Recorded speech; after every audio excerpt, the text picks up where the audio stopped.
جس کو سورہ اخلاص میں بیان کیا گیا ہے، قل هو اللہ احد اللہ الصمد لم یلد ولم یولد ولم یکن لہ کفوا احد۔ اللہ کی بے نیازی، اللہ کی احدیت، اللہ کا کسی کے ساتھ متعلق نہ ہونا اور کسی کا اس کے ہمسر نہ ہونا، یہ وہ ٹرانسینڈنس ہے جو اللہ کی ذات کا تعارف ہمارے ہاں پایا جاتا ہے۔ تعارف جو ہے اللہ کریم کا وہ اسی کائنات کے اندر صفات اور اسماء کی صورت میں،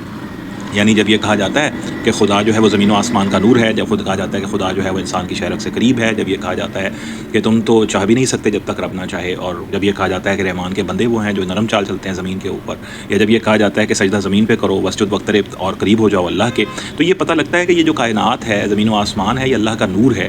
اور اس میں اللہ تعالیٰ کے اسماء گرامی اور اللہ تعالیٰ کی صفات عالیہ جو ہیں وہ کام کرتی ہیں۔ یعنی ایک رخ اگر ان صفات کا اللہ کی جانب ہے، اسی ٹرانسینڈنس کی طرف، تو ایک رخ جو ہے وہ اس ابد کی طرف بھی ہے، اس مخلوق کی طرف بھی ہے، اس شے کی۔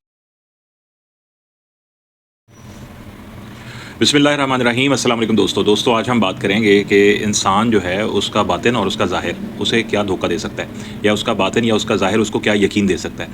آج کے دور میں جتنے بھی ایتھیسٹ ہیں، یعنی جو لوگ ملحد ہیں، وہ لوگ یہ کہتے ہیں سائنس کا سہارا لیتے ہوئے کہ ہمیں اگر کسی چیز پر تم نے یقین کی دعوت دینی ہے تو ہمیں وہ دکھا دو۔ یعنی ہم انسان جتنی بھی چیزیں اس وقت دیکھ رہا ہے وہ ساری شے کی صورت میں ہیں، یعنی ایک شکل رکھتی ہیں اور ایک حجم رکھتی ہیں، کوئی جگہ گھیرتی ہیں، نظر آتی ہیں۔ یعنی انسان نظری خدا کا قائل ہونا چاہتا ہے۔ یہی ملحدوں کا دعویٰ ہے کہ اگر آپ ہمیں چاہتے ہیں کہ ہم کسی خدا کو مان لیں تو وہ ہمیں اس نظر سے نظر آنا چاہیے، جبکہ ہم یہ جانتے ہیں کہ یہ نظر جو ہے یہ صرف کسی شے کو ہی دیکھ سکتی ہے۔ زندگی میں بہت ساری چیزیں ایسی ہیں جو شے سے متعلق ہیں، جیسے شے کی صفات، یعنی پانی کا ٹھنڈا ہونا یا پانی کا گرم ہونا، تو یا ایسی بہت ساری چیزیں ہیں جو صرف ذہن کے اندر ہوتی ہیں، یعنی خوبصورتی کا تاثر یا اس کی تاثیر، یا کسی میوزیکل انسٹرومنٹ سے بجنے والے ساز کا سوز جو آپ اپنے مائنڈ میں محسوس کرتے ہیں۔ There are many things which are in the form of ideas, جو آپ کے ذہن میں آتی ہیں، اسے آپ کنسیو کرتے ہیں، اسے مانتے ہیں، مگر آپ اسے دیکھ نہیں سکتے۔ آج کے دور میں جو بار بار جو ہم سے گلہ بھی کیا جاتا ہے مسلمانوں سے یا کسی بھی اور مذہب کو جاننے والے لوگوں سے، وہ یہ کہ آپ ایسا خدا کا تصور ہمارے سامنے لائیے جس کو ہم دیکھ سکیں یا جس کے ساتھ ہم ایک نظری شہادت پیدا کر سکیں۔ لیکن جو نظری شہادت ہے، سوچنے کی بات یہ ہے کہ اگر خدا کو بھی کسی شے کی صورت میں دکھا دیا جائے اور اس کو ایک صورت بنا دیا جائے، تو جو صورت بنانے والا ہے وہ لازمی طور پر اس صورت کے برابر طاقت رکھتا ہے۔ یعنی اگر میں کیٹو پہاڑ دیکھتا ہوں اور وہ کیٹو پہاڑ جو ہے میری آنکھ کی پتلی کے اندر اگر قید ہو جاتا ہے، تو دو تعلق پیدا ہو گئے، ایک آنکھ کی پتلی کا کیٹو کے ساتھ اور ایک کیٹو کا آنکھ کی پتلی کے ساتھ۔ یعنی پتلی میں یہ طاقت ضرور ہونی چاہیے کہ وہ پورے کیٹو پہاڑ کا احاطہ کر سکے۔ اگر ہم کسی شے میں خدا کو پیش کر دیتے ہیں کہ بھائی یہ خدا ہے، تو لازمی طور پہ اس کا سائز اتنا ہی ہوگا جتنا آنکھ کی پتلی کا یا اس کا اپنا۔ تو جو خدا کا حجم یا خدا کا سائز اگر ہم شکل یا کسی بھی صورت یا کسی بھی شے میں پیدا کرتے ہیں تو وہ شے ہی کہلائے گی، وہ لمیٹڈنیس کے ساتھ ہوگی، وہ خدا نہیں ہو سکتی۔ یعنی جو خدا کا دین کے اندر یا ادیان کے اندر جو تاثر ہے یا جو ان کا تعارف ہے، وہ بنیادی طور پہ لمٹ لیس ہونے کا ہے، لمیٹڈ ہونے کا نہیں ہے۔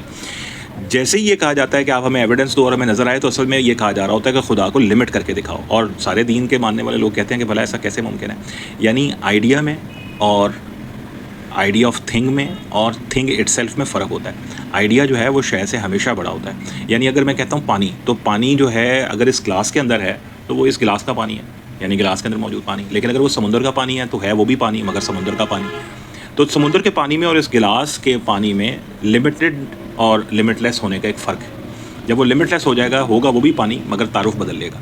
اب خدا جو ہے اللہ تعالیٰ کی جو ذات ہے، اسپیشلی اسلام کے اندر، وہ ٹرانسینڈنس اور سملی میں بیان ہوتی ہے۔ یعنی ایک ایسا مقام ہے جہاں پہ اللہ تعالیٰ جو ہیں وہ ٹرانسینڈنٹ ہیں، کسی بھی سوچ سے، کسی بھی گمان سے، کسی بھی خیال سے، کسی بھی احساس سے، اور وہاں تک کسی کی رسائی نہیں ہے، جس کو سورہ اخلاص میں بیان کیا گیا ہے، قل هو اللہ احد اللہ الصمد لم یلد ولم یولد ولم یکن لہ کفوا احد۔ اللہ کی بے نیازی، اللہ کی احدیت، اللہ کا کسی کے ساتھ متعلق نہ ہونا اور کسی کا اس کے ہمسر نہ ہونا، یہ وہ ٹرانسینڈنس ہے جو اللہ کی ذات کا تعارف ہمارے ہاں پایا جاتا ہے۔ اور دوسرا تعارف جو ہے اللہ کریم کا، وہ اسی کائنات کے اندر صفات اور اسماء کی صورت میں، یعنی جب یہ کہا جاتا ہے کہ خدا جو ہے وہ زمین و آسمان کا نور ہے، جب خود کہا جاتا ہے کہ خدا جو ہے وہ انسان کی شہرت سے قریب ہے، جب یہ کہا جاتا ہے کہ تم تو چاہ بھی نہیں سکتے جب تک رب نہ چاہے، اور جب یہ کہا جاتا ہے کہ رحمان کے بندے وہ ہیں جو نرم چال چلتے ہیں زمین کے اوپر، یا جب یہ کہا جاتا ہے کہ سجدہ زمین پہ کرو واسجد واقترب، اور قریب ہو جاؤ اللہ کے، تو یہ پتہ لگتا ہے کہ یہ جو کائنات ہے، زمین و آسمان ہے، یہ اللہ کا نور ہے، اور اس میں اللہ تعالیٰ کے اسماء گرامی اور اللہ تعالیٰ کی صفات عالیہ جو ہیں وہ کام کرتی ہیں۔ یعنی ایک رخ اگر ان صفات کا اللہ کی جانب ہے، اسی ٹرانسینڈنس کی طرف، تو ایک رخ جو ہے وہ اس ابد کی طرف بھی ہے, اس مخلوق کی طرف بھی ہے, اس شے کی طرف بھی ہے. یہی وہ وجہ ہے کہ جس کی وجہ سے اسلام ممتاز ہو جاتا ہے کہ خدا کا تصور جو اسلام کے اندر ہے وہ کسی شے کا تصور نہیں ہے. وہ دو طرح کے تصورات ہیں, ایک وہ ٹرانسینڈنس جہاں تک کسی کی عقل, سوچ, شعور, خیال, وہم, گمان, احساس پہنچ ہی نہیں سکتا, اور دوسرا وہ جو اس دنیا کے اندر اللہ تعالیٰ کی صفات اور اللہ تعالیٰ کے اسماء کا اظہار جو مختلف کائنات کی اشیاء سے ہو رہا ہے. تو جہاں سے ہم نے بات سٹارٹ کی تھی کہ اگر ہم کسی ملحد سے بات کرتے ہیں تو ہم اسے یہ کہہ سکتے ہیں کہ بھائی ٹرانسینڈنٹ بینگ جو ہے وہاں تک تو پہنچ کسی کی نہیں, وہاں تک تو خاموشی ہے, مگر جو زمین و آسمان کا نور, اللہ کی صفات اور اللہ کے اسماء شے کے اندر مضمر ہیں, جو شے کا ایسنس ہیں, جو شے کا ویری بینگ ہیں, جو شے کی حقیقت ہیں, جو حق ہیں, اس تک ہم تمہیں ضرور پہنچا سکتے ہیں. اور یہی کہا جاتا ہے کہ اللہ حق بھی ہے, حق ذات ہے. تو اس ذات کا جو حق ہے وہ تبھی ادا ہو سکتا ہے جب ہم کائنات کے اوپر اس طرح سے توجہ کریں کہ شے کو شے نہ سمجھیں, بلکہ شے کا جو ایسنس ہے اس کی طرف توجہ دیں. اور اسی طرح ہو سکتا ہے کہ ہم کسی بھی لمیٹڈ خدا کا تصور نہ لوگوں سے ڈیمانڈ کریں, ہم خدا کو لمٹ کرنے کی کوشش نہ کریں. ہم اللہ تعالیٰ کی جو ذات ہے, جو خود ہی جانتی ہے کہ وہ کیا ذات ہے, اور جتنا تعارف اس نے ہمیں دیا ہے اس کو مانتے ہوئے, اس کو جانتے ہوئے, اس کائنات کے ساتھ ایک تعلق پیدا کرتے ہوئے, اس کائنات کی حقیقت جو ہے وہ اللہ تعالیٰ کی صفات اور علم کے تابع ہیں اور اللہ تعالیٰ کے امر کے تابع ہیں, وہ مانتے ہوئے اگر ہم غور و فکر کریں گے تو پھر ہم اللہ تعالیٰ کے بارے میں یہ ڈیمانڈ کرنا چھوڑ دیں گے کہ ہمیں شے کی صورت میں دکھاؤ.